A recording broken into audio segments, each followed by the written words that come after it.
안녕하세요, 노대표입니다. 반갑습니다 여러분. 오늘 노대표 TV는 전세권 설정에 대해서 한번 알아보도록 하겠습니다. Follow me.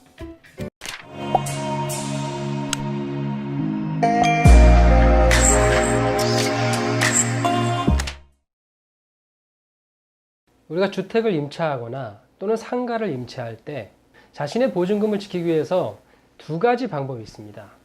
우선 첫 번째로 주택임대차보호법이라는 특별법에 의해서 또는 상가건물 임대차보호법이라는 법에 의해서 대항력과 확정일자를 갖추고 있다면 자신의 보증금을 지킬 수가 있게 됩니다. 대항력은 당연히 주택 같은 경우에는 점유와 전입신고, 다음날 0시부터 대항력이 발생되게 되고요. 상가 같은 경우에는 점유와 사업자 등록 신청을 하게 되면은 다음날 0시부터 동일하게 대항력을 가지게 됩니다. 거기다 플러스 확정일자까지 갖추게 된다면은 우선 변제권이라는 것이 생기게 돼요.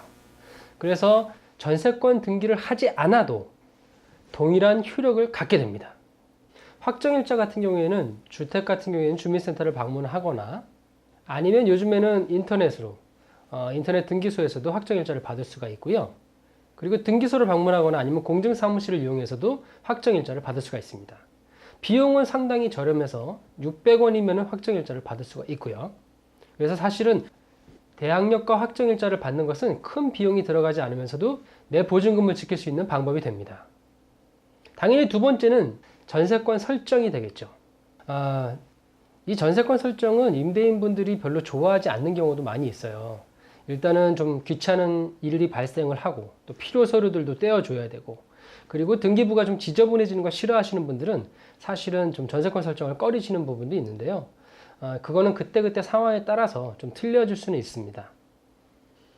그래서 실무에서는 이 막강한 주택임대차보호법과 상가건물 임대차보호법이 있기 때문에 전세권 설정 등기를 하지 않아도 자신의 보증금을 지킬 수 있게 됩니다.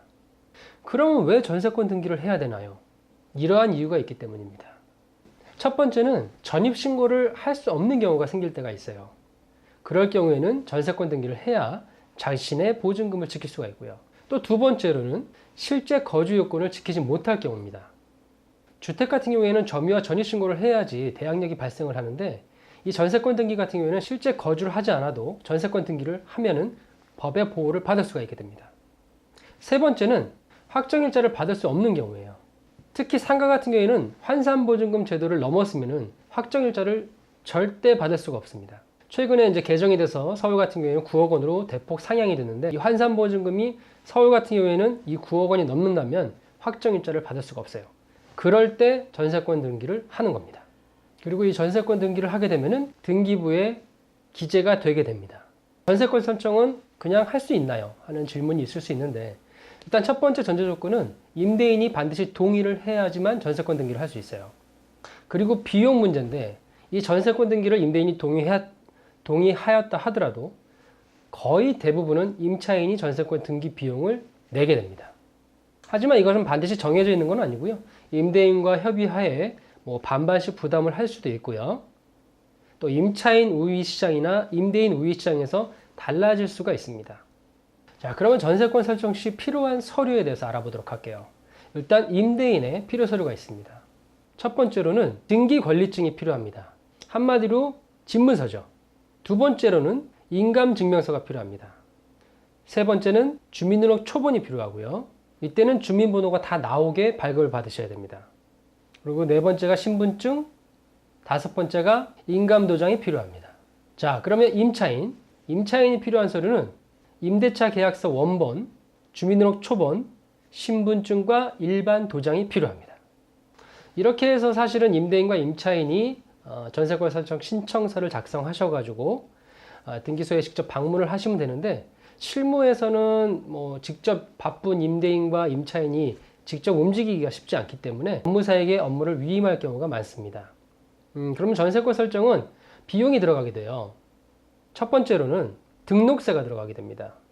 이 등록세는 전세 보증금의 0.2%가 들어가게 되고요. 교육세가 들어가게 돼요. 이 교육세는 등록세의 20%입니다. 그리고 증지 비용이 발생하게 되는데 부동산 건당 15,000원이 발생하게 됩니다. 자, 여기까지만 셀프로 하게 되면 비용이 들어가게 되고요. 하지만 대부분 법무사에게 위임을 하기 때문에 플러스 법무사 보수가 들어가게 됩니다. 그래서 대략적으로 전세보증금 3억일 경우에 어느 정도의 비용이 들어가는지 계산을 해보면 일단 등록세가 3억 곱하기 0.2%, 그래서 60만 원이 발생하게 되고요. 교육세가 60만 원 곱하기 20%, 12만 원이 발생하게 되고요. 증지대가 15,000원 해서 73만 5천 원이라는 비용이 발생하게 됩니다. 여기에 플러스 법무사 보수를 추가하시면 될 것 같아요. 법무사 비용은 제가 여기서 뭐 정확하게 말씀드리긴 그렇지만 대략적으로 이 정도 금액이라 그러면 20만 원에서 50만 원 사이가 발생하게 될 거예요. 확정일자 600원에 비하면 확실히 전세권 설정은 좀 비용이 크게 들어가게 됩니다. 하지만 법의 보호를 받으려면 조금 비용이 들어가더라도 전세권 설정을 하는 것이 좋을 것 같고요. 이 비용이 좀 아깝다 싶으면 사실 셀프로 전세권 등기도 할 수 있습니다. 크게 어렵지는 않은데요. 그냥 구청이나 시청을 방문해가지고 등록세하고 지방교육세를 먼저 납부하셔야 돼요. 그리고 영수증하고 나머지 필요 서류를 챙기셔가지고 등기소를 방문하면 됩니다. 그래서 뭐 굳이 비용을 좀 절감하신다고 하시면 셀프로 등기하는 방법도 있으니까요. 그렇게 하셔도 되고, 또 약간 바쁘시고 또 귀찮다, 좀 어렵다 싶으면 그냥 법무사에게 위임하시는 것도 좋은 방법이 될 것 같아요.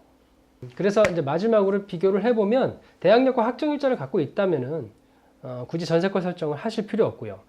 비용적으로도 600원과 나머지 100만 원 정도의 비용이 나오는 이 전세권 설정과는 당연히 차이가 발생을 하고, 또 간단하게 할 수 있는 확정일자보다는 전세권 설정은 필요 서류도 많아지고 약간 귀차니즘을 동반한다는 거. 그래서 굳이 이렇게 힘들어서 전세권 설정을 꼭 하실 필요 없고요. 하지만 아까 처음에 설명드린 대로 확정일자를 받을 수 없다면 전세권 설정을 하시는 것을 추천드립니다. 추후에 전세권 설정 셀프 등기에 대해서도 조금 더 자세하게 설명드리는 시간을 갖도록 하겠습니다. 오늘 노 대표의 TV는 전세권 설정에 대해서 알아봤습니다.